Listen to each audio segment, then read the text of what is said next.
क्षेत्र की जनता के लिए क्या कुछ नया और खास होगा इस टर्म में? हम नेता नहीं हैं, हम सेवक हैं। उनके हर सुख दुख में साथ हैं, उनकी हर समस्याएं मेरी समस्याएं हैं और हम खुद को कार्यकर्ता मानते हैं, लोगों के बीच का मानते हैं, लोगों के साथ। इस बार एलजेपीआर की प्रचंड जीत और प्रचंड जीत में एक बड़ा चेहरा भी निकल के सामने आया है। ओबरा के विधायक है प्रकाश चंद्रा जी हैं। एक बड़ी जीत के साथ आप सब आए हैं सदन में। सबसे पहले आपको बहुत बहुत बधाई। थैंक यू और आपके सभी व्यूअर्स को भी मेरी ओर से बहुत बहुत शुभकामनाएं।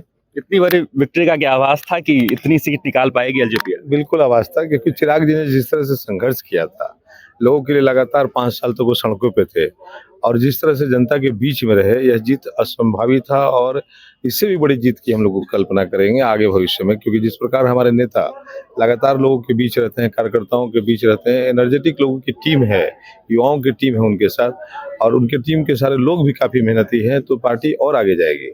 बिहार फर्स्ट, बिहारी फर्स्ट का नारा चिराग पासवान भी देते हैं। क्या उस विजन के साथ आप भी आगे बढ़ रहे हैं? बिल्कुल, और इसी विजन के साथ आगे बढ़ रहे हैं। हम लोग जाति नहीं जमात की बात करते हैं, सभी जाति सभी धर्म के लोगों को साथ लेकर के चलते हैं और यही कारण है कि आपने देखा होगा कि ओबरा एक ऐसी सीट तो दुष्कर है जहां एनडीए ने आज तक कभी जीत दर्ज नहीं कराई है।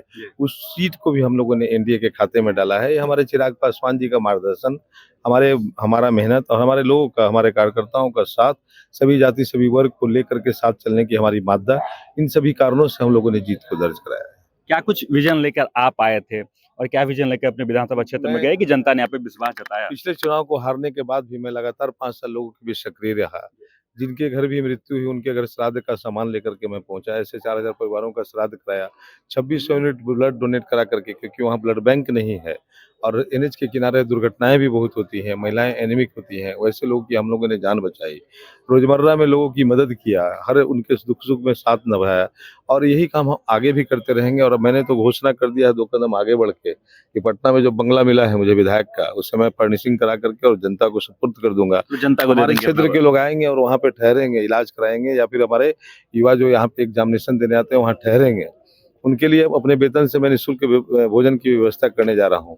और हमारे नेता यह चाहते हैं, हम भी चाहते हैं कि जनता के लिए अगर हम राजनीतिक क्षेत्र में कदम रखे हैं तो हमें जनता के प्रति संकल्पित और समर्पित होना चाहिए और मैं इसी समर्पण के साथ उनके बीच हूँ। विपक्ष भी बहुत बहुत दावे और वादे कर रही थी, इतनी सीटें, विक्ट्री, और एक तरह से मानिए तो एलजेपीआर को साइडलाइन ही मान रही थी, लेकिन एनजेपीआर ने एक बड़ा ही विक्ट्री कर दिया। आप तो सूत्रधारी हो गए हैं एलजेपीआर पूरे एनडीए के। एलजेपीआर चूंकि चिराग पासवान के मेहनत, इसके संस्थापक रामविलास पासवान जी की नीतियां एवं चिराग पासवान जी की अच्छी नीयत के कारण नित्य प्रतिदिन मजबूत हो रही है और होती ही रहेगी, इसे कोई रोक नहीं पाएगा।